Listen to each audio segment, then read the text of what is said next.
Hello అండి, VSR cooking స్వాగతం. నేను మీ ఝాన్సీని. ఇంట్లోనే పిల్లలకి ఏదైనా హెల్తీగా చేసి పెట్టాలి అనుకున్నప్పుడు ఒకసారి ఇలా ట్రై చేయండి. కొబ్బరి రొట్టండి, చాలా టేస్టీగా ఉంటుంది అండ్ హెల్తీగా కూడా ఉంటుంది. ఒకసారి తప్పకుండా ట్రై చేయండి. నేను ఒక గ్లాసు రేషన్ రైస్ తీసుకున్నానండి. అలాగే మీరు కావాలనుకుంటే మామూలు రైస్ అయినా తీసుకోవచ్చు. రైస్ మొత్తాన్ని ఇలా బాగా కడిగి తీసుకోండి. ఇలా బాగా కడిగి నీళ్ళు మొత్తం వంపేసి ఇప్పుడు ఈ గిన్నె పైన మూత పెట్టి ఒక 20 నిమిషాలు నాననివ్వండి. అలాగే ఒక 2 టేబుల్ స్పూన్లు పచ్చిశనగపప్పు తీసుకొని వాటర్ పోసి నానబెట్టి పక్కన పెట్టుకోండి. 20 నిమిషాలు పావుగంట నానిన తర్వాత రైస్ వాటర్ మొత్తం పీల్చుకొని ఇలా పొడి పొడిగా ఉంటుందండి. ఇప్పుడు ఈ రైస్ని మనం మిక్సీ జార్లో వేసుకొని రవ్వలాగా మిక్సీ పట్టుకోండి.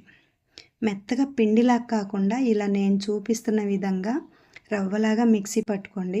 అప్పుడే కొబ్బరి రొట్టె చాలా టేస్టీగా ఉంటుంది. ఇలా రవ్వ పట్టి పక్కన పెట్టుకొని ఒక చిప్ప కొబ్బరి తీసుకొని ఈ కొబ్బరిని సన్నగా ముక్కలు కట్ చేసుకొని మిక్సీ జార్లో వేసుకొని మెత్తగా కాకుండా గ్రైండ్ చేసుకోండి. కోర్స్గా గ్రైండ్ చేసి తీసుకోండి. అలాగే మనం రైస్ తీసుకున్న గ్లాస్ తోటి 3/4 గ్లాస్ వరకు బెల్లం తురుము తీసుకోండి. ఇప్పుడు స్టవ్ వెలిగించి మందపాటి గిన్నె పెట్టుకొని రైస్ కొలుసుకున్న గ్లాస్ తోటే 2 గ్లాసులు వాటర్ వేసుకొని వాటర్ వేడవనివ్వండి. ఈ మరుగుతున్న వాటర్లో ఒక చిటికెడు ఉప్పేసి ఇలా బాగా కలుపుకోండి. వాటర్ మరిగేటప్పుడు మనం తురిమి పెట్టుకున్న కొబ్బరి తురుము కూడా వేసుకొని ఇలా బాగా మరిగించుకోండి.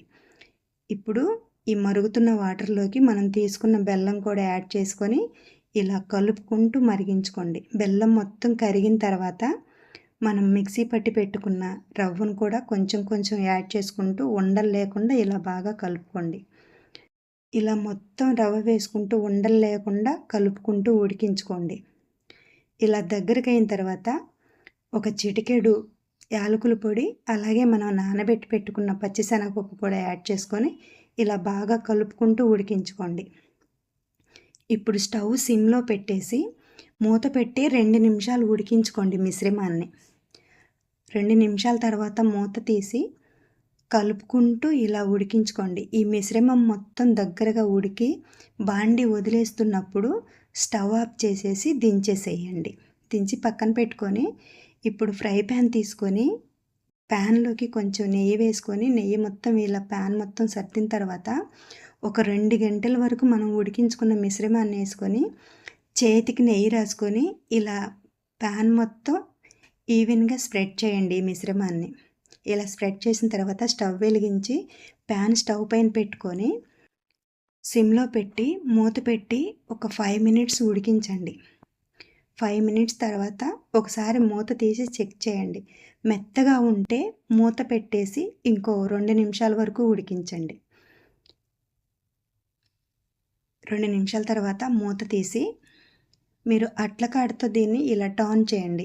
లేదంటే మీకు అలా కుదరకపోతే ఇలా ప్లేట్ పెట్టి టర్న్ చేసుకున్న తర్వాత మళ్ళీ రొట్టెని పాన్లోకి టర్న్ చేసి ఇప్పుడు స్టవ్ పైన పెట్టి మళ్ళీ మూత పెట్టి రెండో వైపు కూడా బ్రౌన్ కలర్ వచ్చే వరకు బాగా ఉడికించుకోండి.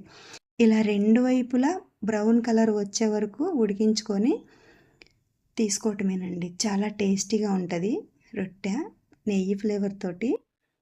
చూస్తున్నారు కదా, ఇలా 2 వైపులా కాల్చుకున్న తర్వాత సర్వింగ్ ప్లేట్లోకి తీసుకొని ఇంకొకసారి మళ్ళీ పెనానికి నెయ్యి రుద్దుకొని అలాగే 2 గంటల మిశ్రమాన్ని వేసుకొని మళ్ళీ ఈవెన్గా స్ప్రెడ్ చేసుకొని అలాగే స్టవ్ పైన పెట్టుకొని మూత పెట్టి ఉడికించుకోండి.